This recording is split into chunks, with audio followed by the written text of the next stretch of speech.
Good morning girls. हम आज करेंगे चैप्टर नंबर 11 ज्योग्राफी पार्ट 1 में, जिसका नाम है वायुमंडल में जल। देखिए, वायुमंडल की अलग अलग परतों के विषय में हमने पहले चैप्टर में कर लिया था कि वायुमंडल क्या होता है, उसमें कौन कौन सी परतें पाई जाती हैं। और इसके बाद आज हम करेंगे वायुमंडल में जल। इससे पिछले चैप्टर में हमने सूर्य तप, पृथ्वी के ऊष्मा बजट के विषय में भी पढ़ा था। सूर्य का तप जब पृथ्वी के ऊपर पड़ता है, पृथ्वी के ऊपर पाए जाने वाले धरातल के ऊपर जितने भी जल भाग होते हैं, वहां से जल वाष्पीकृत हो जाता है, यानी भाप बनकर ऊपर उड़ जाता है। और ऊपर उड़ने के बाद वो वायुमंडल में चला जाता है, बादलों का रूप धारण कर लेता है। और जैसे ही वो ऊपर जाता है, तापमान में अंतर आता है। पृथ्वी के ऊपर का तापमान जो है वो सूर्य तप के कारण ज़्यादा हो जाता है, लेकिन जैसे जैसे हम ऊपर जाते हैं वायुमंडल में, वैसे वैसे तापमान में कमी आती है।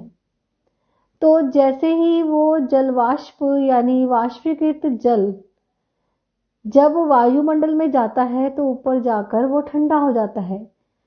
तो इस जो गैसीय अवस्था वाला जल है, यानी जलवाष्प जो है, बाद में ठोस अवस्था में, द्रव अवस्था में आ जाते हैं, जिसके कारण वो वर्षा के रूप में वापस पृथ्वी के ऊपर आकर गिरते हैं, या फिर बर्फ हिमपात के रूप में भी गिरते हैं, जब बहुत ज्यादा तापमान गिर जाता है और वही जल जो है जम जाता है, वो बर्फ के रूप में, हिमपात के रूप में पृथ्वी के ऊपर गिरता है। तो इस तरह से जल जो है वायुमंडल में अलग अलग अवस्थाओं में पाया जाता है। गैसीय अवस्था में, जिसे हम जलवाष्प कहते हैं। द्रव्य अवस्था में, जिसे हम पानी की बूंदें कहते हैं, जो वर्षा के रूप में नीचे आती हैं। ठोस अवस्था में, जिसे हम हिमपात कहते हैं, बर्फ के रूप में जब बहुत ज्यादा तापमान में गिरावट आ जाती है। तो वायुमंडल में जल के बारे में आज हम इस चैप्टर में पढ़ेंगे।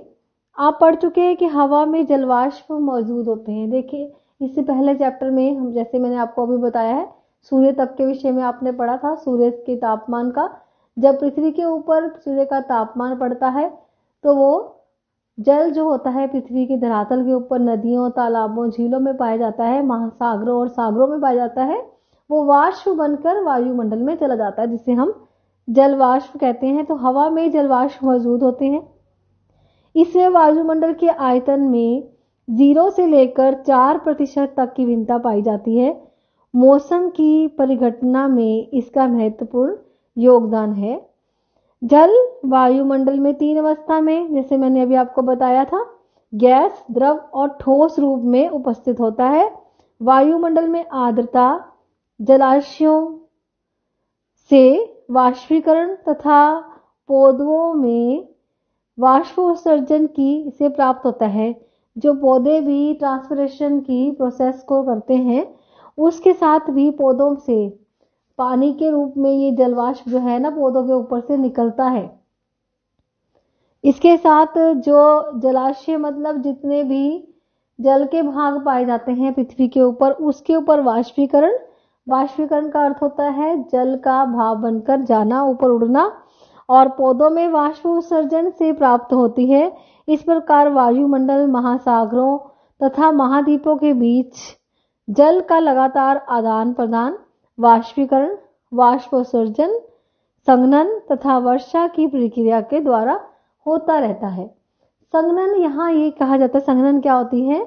जब जल वायुमंडल में जलवाष्प के रूप में वहां पहुंचता है, गैसीय अवस्था में जब होता है, तो बाद में जो तापमान में गिरावट आने की वजह से वापस वो द्रव अवस्था में आता है, लिक्विड फॉर्म में आ जाता है, गैसियस फॉर्म से लिक्विड फॉर्म में आ जाता है। तो वो क्या होता है, वापस जल के रूप में पृथ्वी के ऊपर गिरता है, वर्षा के रूप में गिरता है। तो उस प्रक्रिया को, जब जल ठंडा होता है, उसे हम संघनन की प्रक्रिया कहते हैं। तो इस तरह से इस प्रक्रिया के द्वारा जल जो है महासागरों, वायुमंडल और महाद्वीपों के बीच में आदान प्रदान होता रहता है। अब आइए यहाँ पर हम आर्द्रता के विषय में पढ़ते हैं। आर्द्रता क्या होती है? जैसे अभी हमने आपको जलवाष्प के विषय में बताया है, वैसे ही आर्द्रता भी होती है। हवा में मौजूद जलवाष्प को आर्द्रता कहते हैं। मात्रात्मक दृष्टि से इसे विभिन्न प्रकार से व्यक्त किया जाता है। अभी अलग अलग तरह की आर्द्रता होती है। एक होती है निरपेक्ष आर्द्रता। वो क्या होती है? वायुमंडल में मौजूद जलवाष्प की वास्तविक मात्रा को, जितने भी वायुमंडल में जलवाष्प प्रेजेंट है उसकी जो मात्रा है उसे हम निरपेक्ष आर्द्रता कहते हैं। यह हवा की प्रति इकाई आयतन में जलवाष्प का वजन है एवं इसे ग्राम प्रति घन मीटर के रूप में व्यक्त किया जाता है। हवा में मौजूद वास्तविक जल की मात्रा को, जलवाष्प की मात्रा को हम निरपेक्ष आर्द्रता कहते हैं।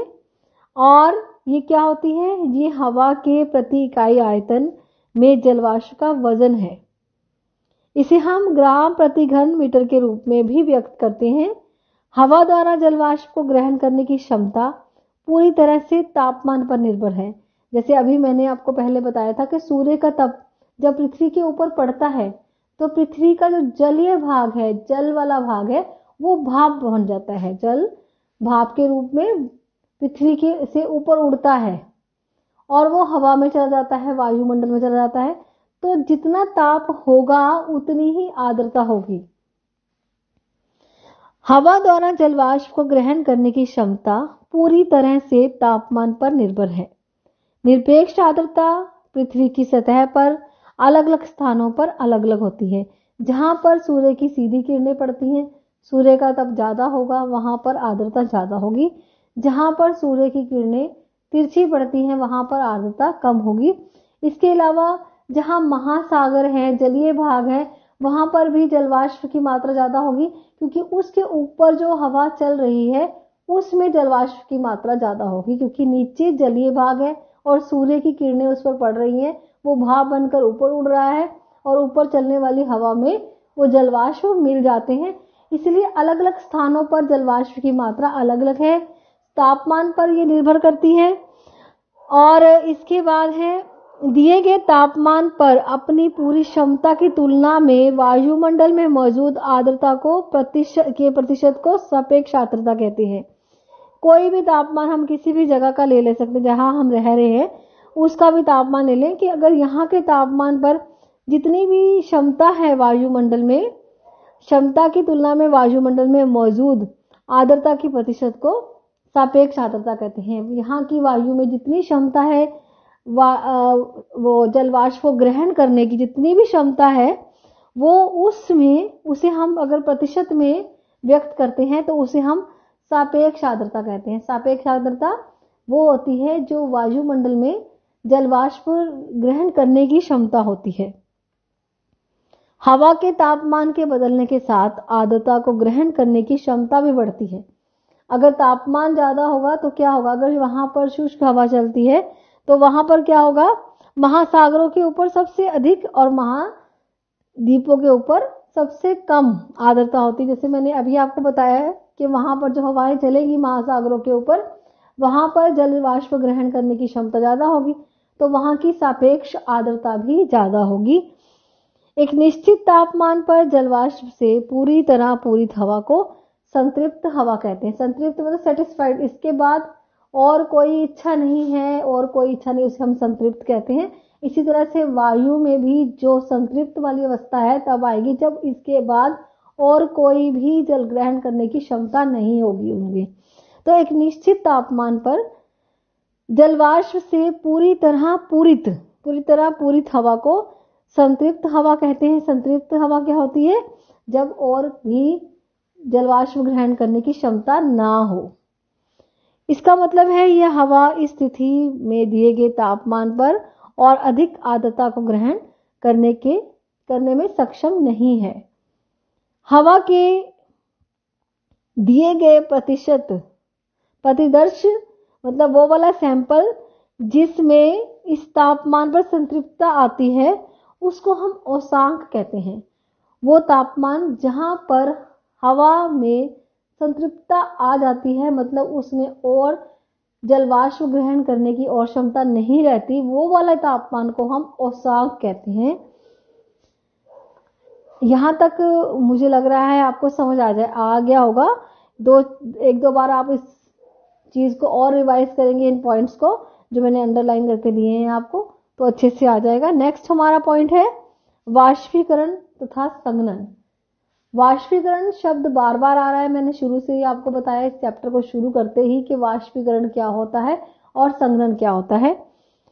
वायुमंडल में जलवाष्प की मात्रा वाष्पीकरण और संघनन के कारण क्रमशः घटती बढ़ती रहती है। अगर संघनन होगा तो क्या होगा, जितना भी जल है, जलवाष्प है, वो वापस द्रव अवस्था में या ठोस अवस्था में वापस नीचे गिरेंगे।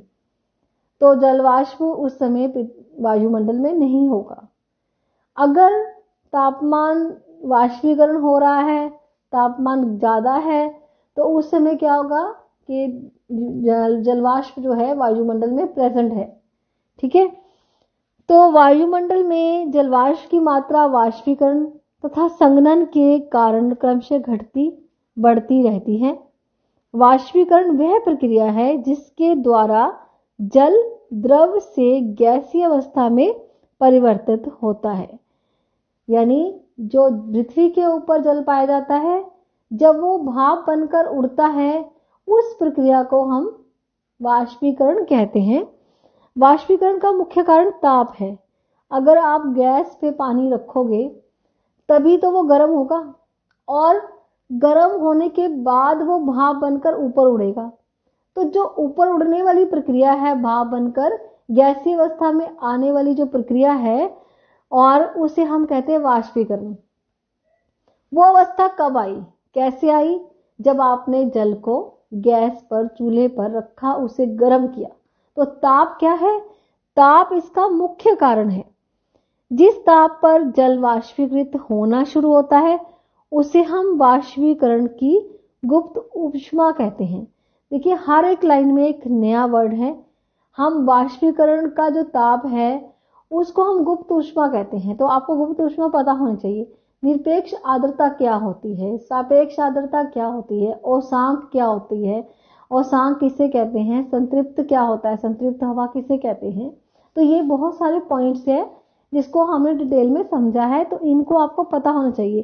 तो यहाँ पर गुप्त ऊष्मा किसको कहते हैं? गुप्त ऊष्मा वो ताप है जहां पर जल वाष्पीकृत होना शुरू करता है। ठीक है, नेक्स्ट है जलवाष्प का जल के रूप में बदलना। उसे क्या कहते हैं? संघनन। वो संघनन कहलाता है। ऊष्मा का ह्रास ही संघनन का कारण होता है। ऊष्मा मतलब गर्मी, ताप का ह्रास। जब तापमान में कमी आती है तभी संघनन होता है। संघनन का कारण क्या हो गया? ऊष्मा का ह्रास। ये ऊष्मा का ह्रास शब्द थोड़ा सा इन्होंने अपने ज्योग्राफिकल लैंग्वेज है तो आपको इस तरह से वर्ड यूज करने पड़ेंगे।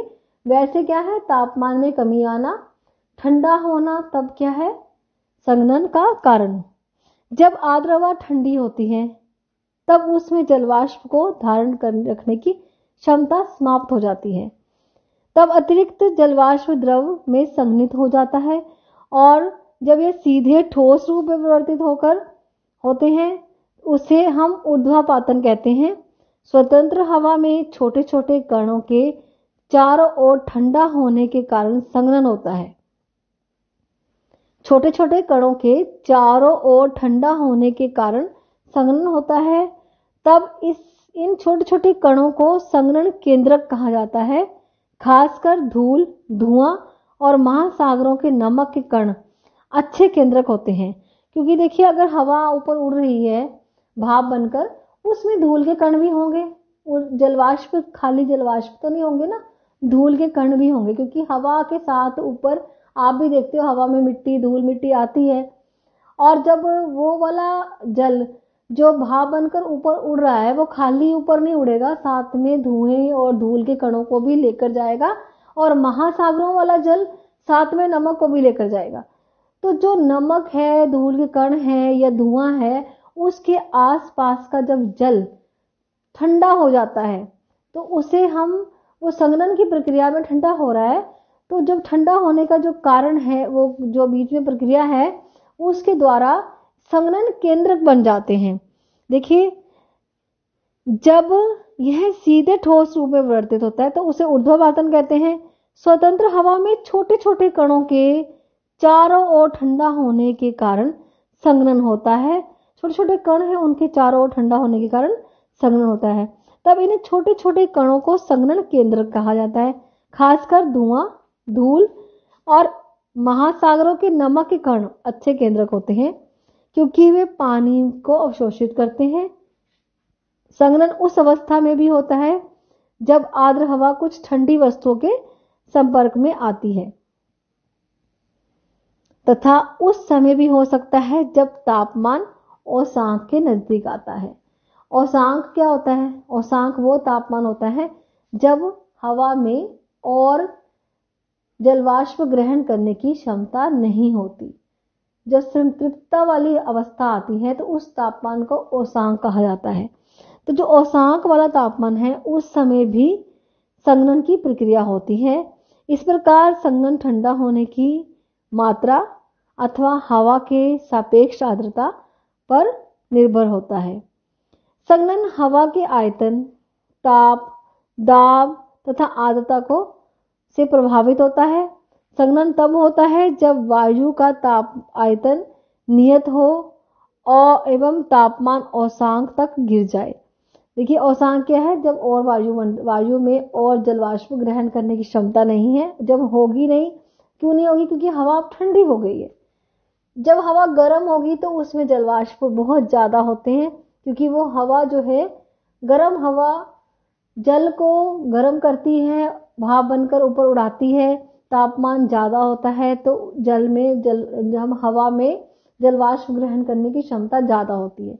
लेकिन जैसे ही तापमान ठंडा घट जाता है और तापमान में और भी गिरावट आ जाती है तो उस समय क्या होता है? तापमान औसांक के पास आ जाता है।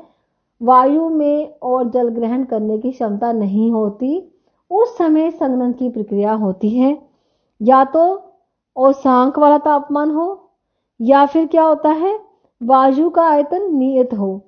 इस तरह से जो औसांक तक गिर जाने के कारण तापमान जो है औसांक तक गिर जाता है, तब संघनन होता है। वायु का आयतन तथा तापमान दोनों कम हो जाए या फिर वाष्पीकरण द्वारा वायु में और अधिक जलवाष्प प्रविष्ट हो जाए, फिर भी हवा के तापमान में कमी संघनन के लिए सबसे अच्छी अवस्था है। तो मेन कारण क्या है? तापमान में कमी आना, तभी संघनन की प्रक्रिया होती है। अब बेटा यहाँ तक मैंने आपको समझाया है, इसे अच्छे से रिवाइज करना क्योंकि ये बेसिक चीजें हैं। आगे जैसे हमारा चैप्टर चलने वाला है, ये बेसिक चीजें हैं जो आपको समझ आनी चाहिए। इसमें कोई भी प्रॉब्लम आती है आप मुझे पूछ सकते हैं। Okay, thank you.